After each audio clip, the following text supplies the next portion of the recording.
Om Swastiastu. Assalamualaikum warahmatullahi wabarakatuh. Salam sejahtera.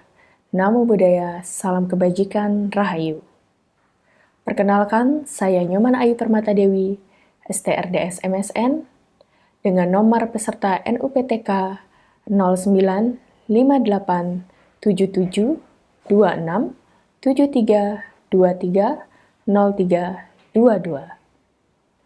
Saya merupakan salah satu dosen yang bertugas di program studi Desain Produk, Fakultas Seni Rupa dan Desain, Institut Seni Indonesia Denpasar, atau yang kini dikenal dengan Institut Seni Indonesia Bali. Video ini merupakan pernyataan diri dosen pada Unjuk Kerja Tridharma Perguruan Tinggi atau yang biasa dikenal dengan nama PDD UK TPT pada bidang pengajaran. Video ini merupakan salah satu syarat pendukung dalam mengikuti kegiatan sertifikasi dosen pada tahun 2025. Pada kesempatan ini, saya akan menjelaskan salah satu mata kuliah yang saya ampu, yaitu mata kuliah Desain Produk Cenderamata. Mata kuliah Desain Produk Cenderamata ini merupakan salah satu mata kuliah pokok atau mata kuliah inti dari program studi Desain Produk yang memiliki bobot SKS sebesar 3 SKS. Kegiatan mata kuliah Desain Produk Cenderamata ini berlangsung pada semester genap, dan mata kuliah ini merupakan salah satu mata kuliah dari kepakaran saya, di mana saya telah mengajar mata kuliah Desain Produk Cenderamata ini selama 2 periode atau selama 2 tahun. Pada proses penyampaian materi, mata kuliah Desain Produk Cenderamata ini saya menerapkan metode pembelajaran DIA atau Delivery Interaction Assessment. Pada metode delivery, di mana proses pembelajaran akan diberikan dari dosen ke mahasiswa. Nah, pada tahap ini akan berlangsung selama 16 kali pertemuan, di mana pada pertemuan pertama dan kedua, saya akan lebih banyak menjelaskan mengenai deskripsi mata kuliah, kontrak perkuliahan, sistem bobot penilaian, tugas, dan pembahasan mengenai deskripsi cenderamata itu sendiri. Kemudian pada pertemuan ketiga dan keempat, saya akan lebih banyak memberikan gambaran contoh jenis-jenis cenderamata serta fungsinya bagi masyarakat.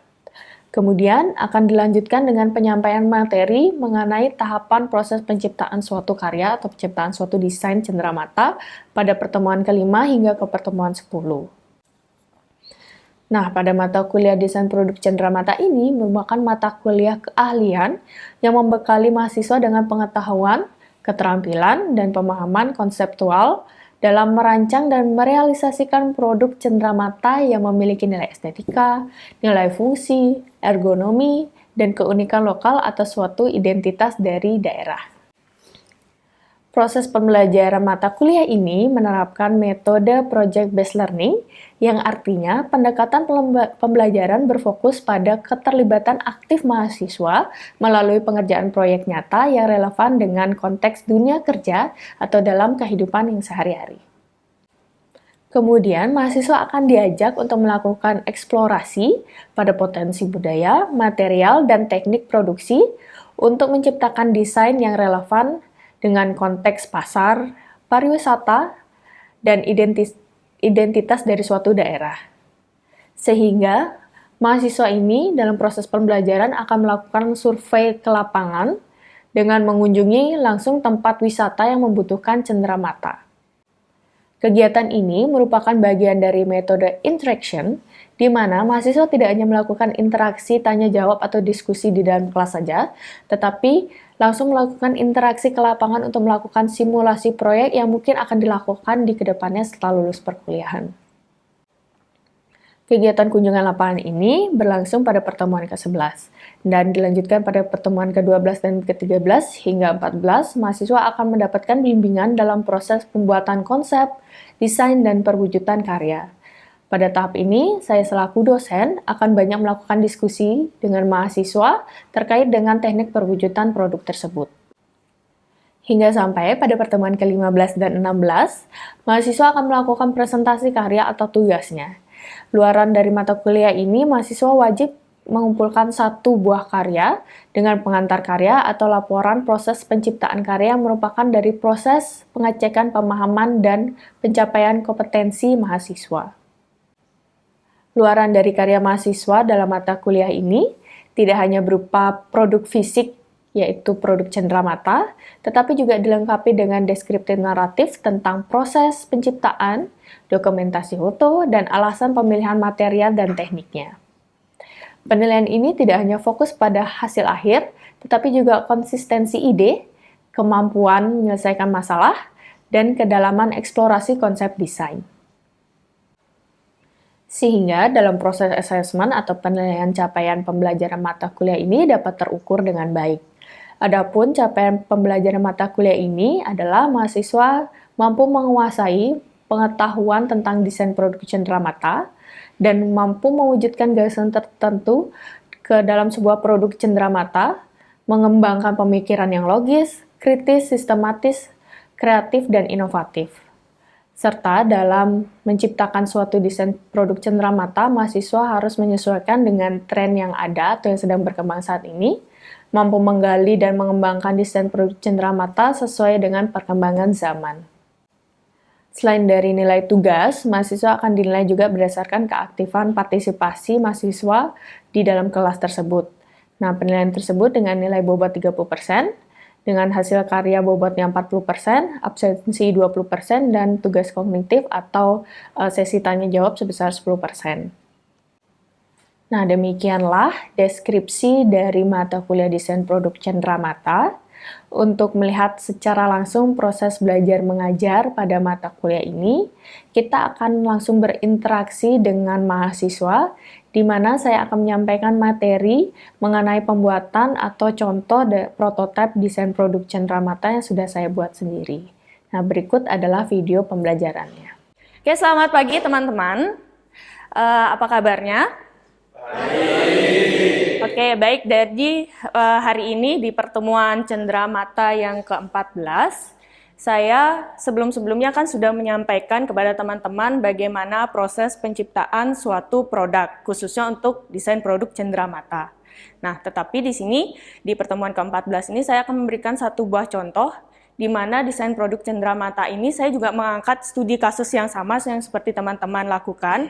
Karena sebelumnya kita kan sudah survei ke lapangan, kita sudah melalui tahapan-tahapan riset gitu ya, eksplorasi suatu daerah atau suatu tempat gitu. Nah, sekarang saya juga melakukan hal sama dan saya juga membuat suatu produk.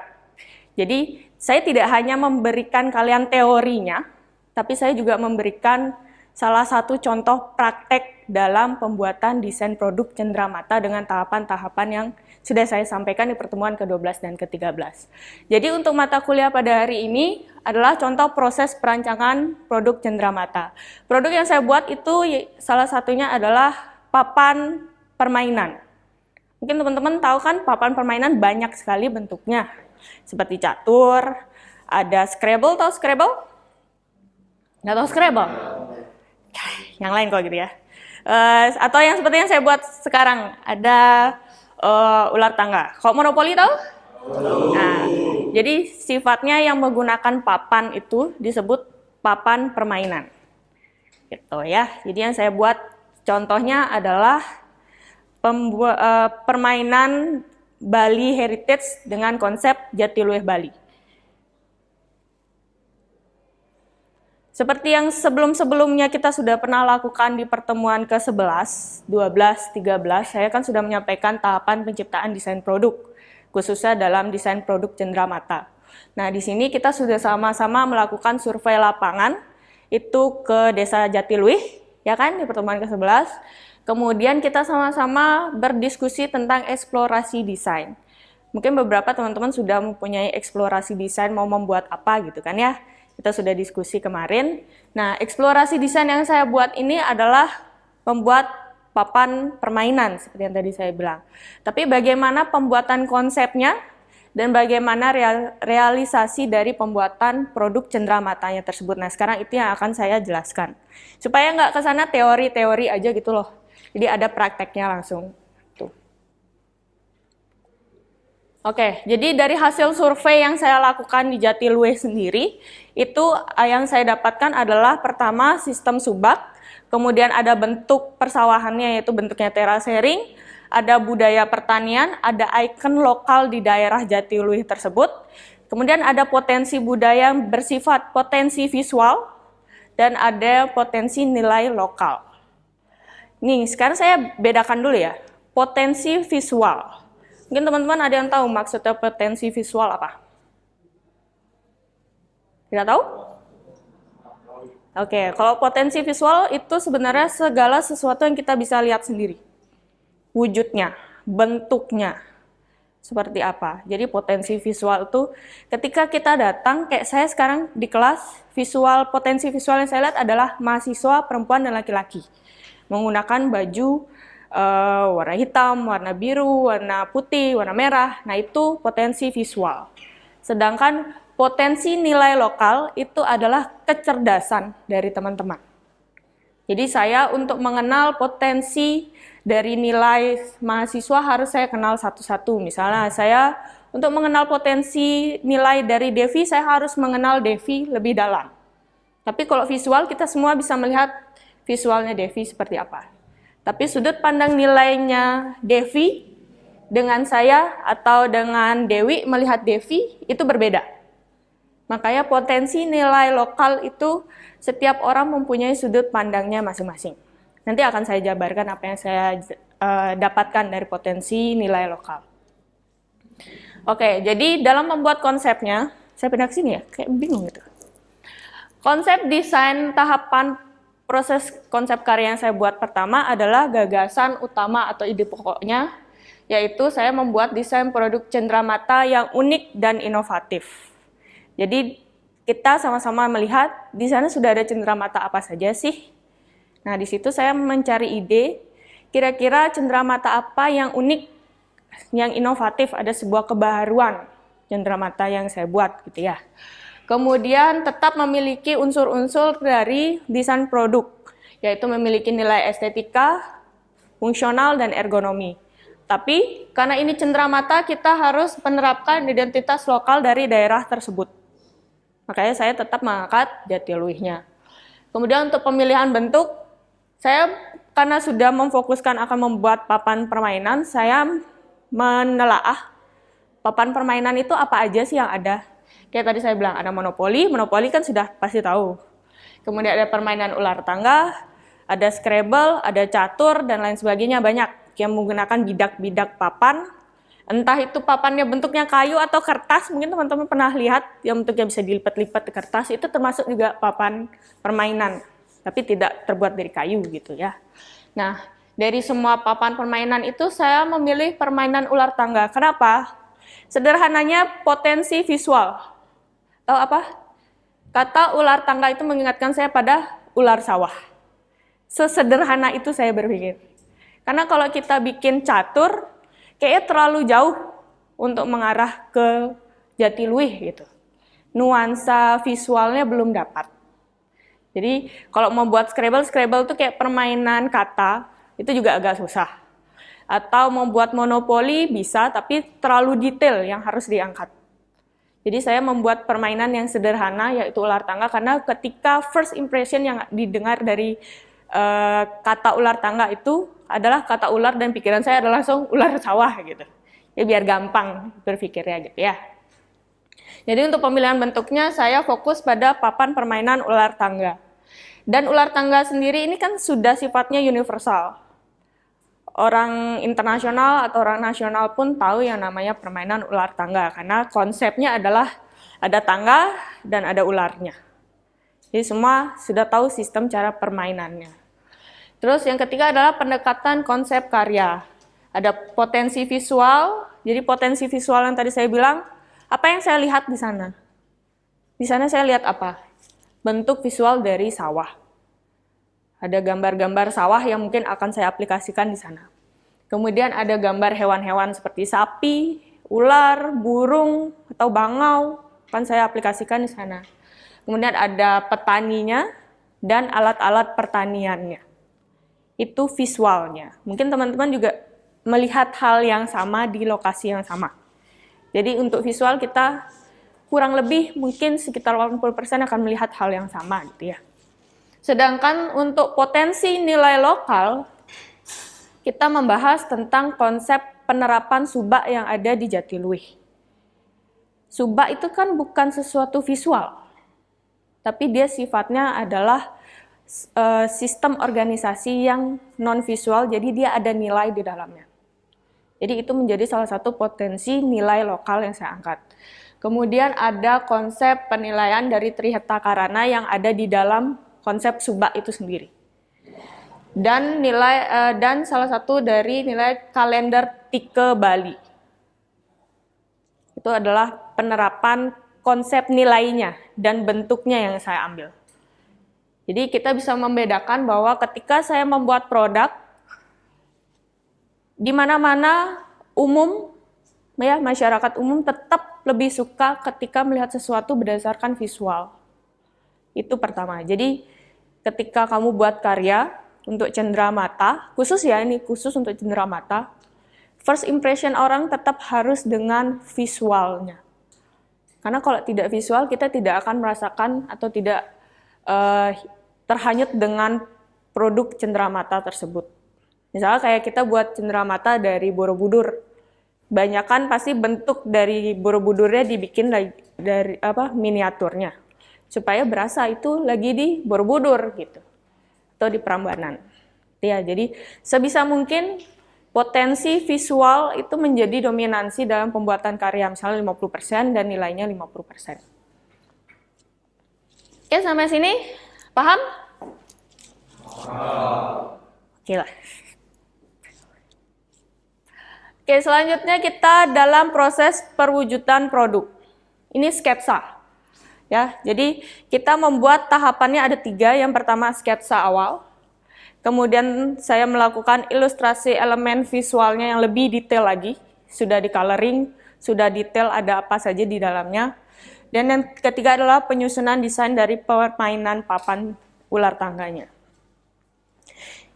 Yang pertama saya harus mencari tahu dulu secara umum desain dari papan permainan ular tangga itu seperti apa. Kalau mungkin bisa membantu saya, misalnya siapa kalau melihat permainan ular tangga, apa saja ikonnya yang harus ada di sini? Ada yang bisa bantu? Oke, silakan Calvin. Ya. Dadu, ular, boleh. Ini yang lain? Ada ular, tangga, dadu. Dari papannya aja? Ya? Angka, betul. Dan sama. Betul, jadi kalau semua permainan dari ular tangga, ini kan hanya contoh satu, tapi kalau kalian harus dijajarkan ya ular tangga itu, pertama ada ularnya, kedua ada tangganya, ketiga ada angka dan kotak-kotak. Karena kan ada start, ada finish. Jadi kita harus membuat kotak mulai permainan dan akhir permainan. Itu teman-teman harus tahu. Tapi tidak ada persyaratan harus ada berapa kotak. Karena dari sekian banyak ular tangga, itu kotaknya macam-macam, sesuai dengan ukuran papannya atau sesuai dengan kebutuhan yang diinginkan. Misalnya kalau mau permainannya agak lama, kotaknya bisa 100 seperti ini. Tapi kalau mau lebih cepat, bisa dibuat lebih sederhana seperti yang saya buat. Saya hanya membuat 36 kotak. Jadi startnya di sini, sebagai nomor 1, permulaan di sini. Kemudian selesai di nomor 36. Dengan ukuran media 40 x 40 cm. Kalau mau buat lebih lama permainannya bisa. Jadi satu kotak mungkin hanya 2 x 2 cm. Jadi total kotaknya mungkin ada 50 atau berapa, sesuai dengan pengen lamanya bermain. Ini kan cuma sebentar. Jadi ada 36 kotak.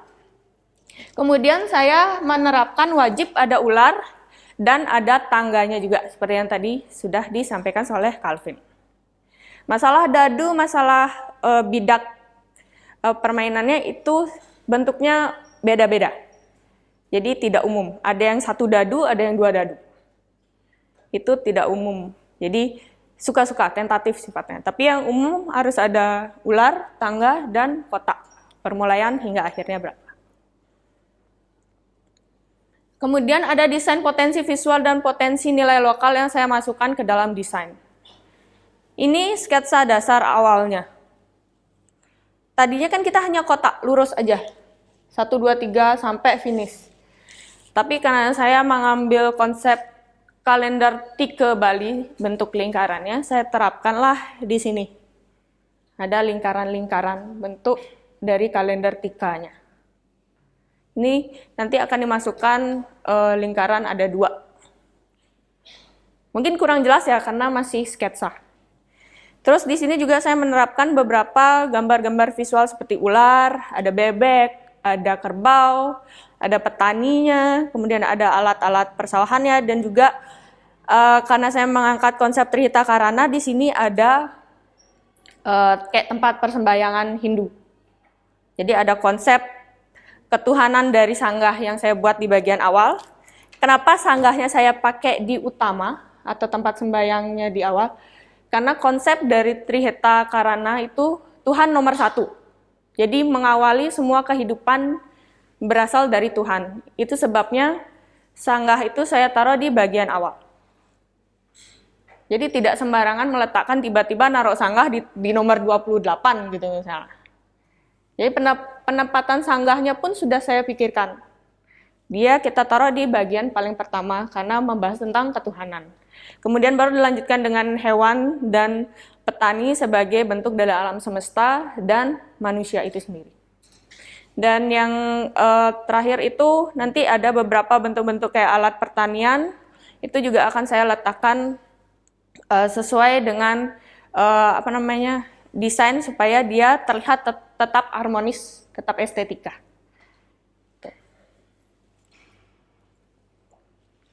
Nah, jadi ini adalah tahapan dari proses perwujudan karyanya.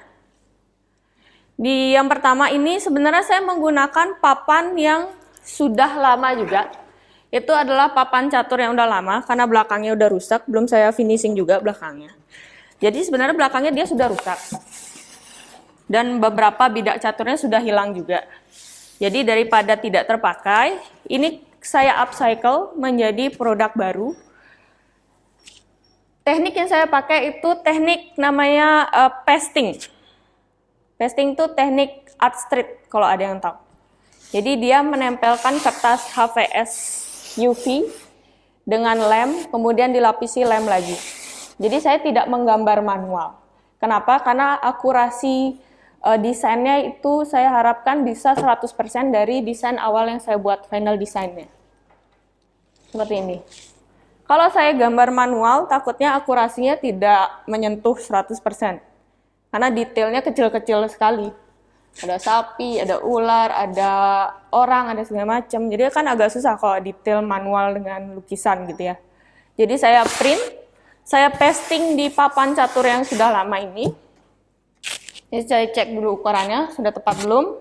Kemudian mengoleskan lem untuk menempelkan kertasnya. Kemudian dipasang desainnya, lalu dipasting dengan lem lagi. Nanti baru setelah ini di finishing, supaya dia tidak mudah terlepas dan dia anti air. Tuh, jadi papannya ini upcycle product. Kalaupun memang teman-teman untuk membuat prototipe tidak harus produk baru. Jadi ini sebagai salah satu prototipe menggunakan produk upcycle. Ya, ini adalah prototipenya.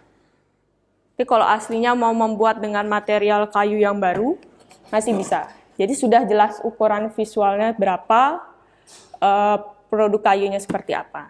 Jadi hasil visual yang saya buat itu kurang lebih seperti ini. Ya. Jadi membuat karya permainan papan catur ini tidak hanya berdasarkan bentuk visual aja. Jadi yang saya harapkan teman-teman ketika membuat suatu karya desain produk cenderamata, kita juga menerapkan konsep-konsep nilai lokalnya. Ada Trihita Karana, kemudian ada subaknya. Subaknya itu tetap yang gambar-gambar tersusun dan lain sebagainya. Begitu. Mungkin sampai sini teman-teman ada yang mau bertanya?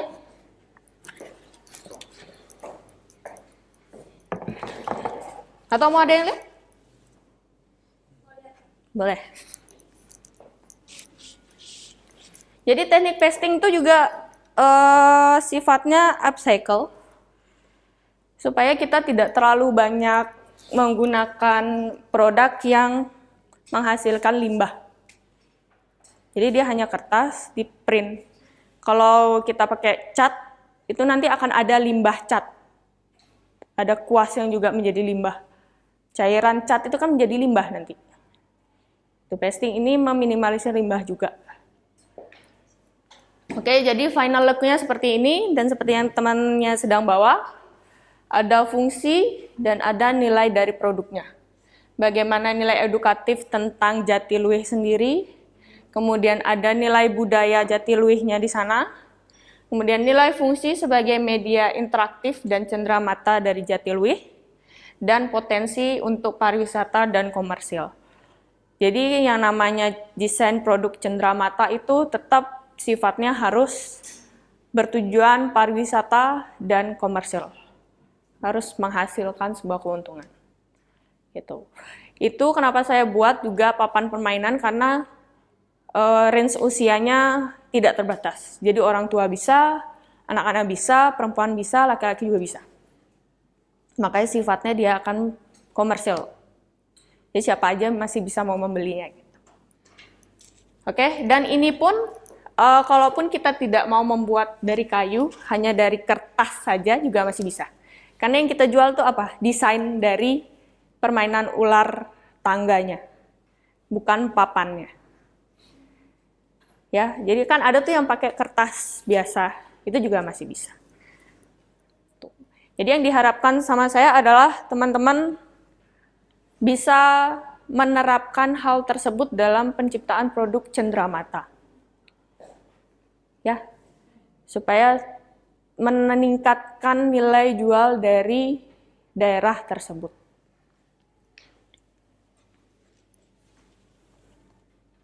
Oke, itu aja teman-teman untuk contoh dari produk cenderamata yang saya buat. Kira-kira ada yang mau bertanya untuk proses atau mau ada yang misalnya asistensi produknya seperti apa? Silahkan. Tapi sebelumnya saya akan memberikan teman-teman kode absen dulu biar sekalian absen ya.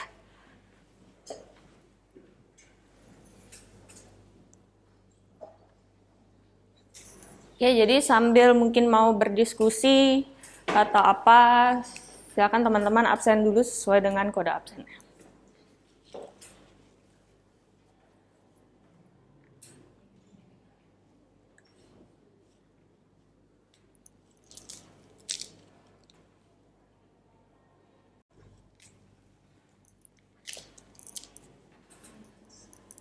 Oke, mungkin itu aja. Nanti kalau misalnya ada yang mau asistensi atau ada yang mau bimbingan, bisa di luar jam perkuliahan, atau nanti sambil jalan dalam proses penciptaannya boleh dilakukan. Oke, itu aja. Terima kasih atas perhatiannya. Nanti kita ketemu lagi minggu depan ya. Selamat siang, terima kasih. Mohon maaf atas kesalahan dan kekurangan dalam kegiatan belajar mengajar pada hari ini. Terima kasih.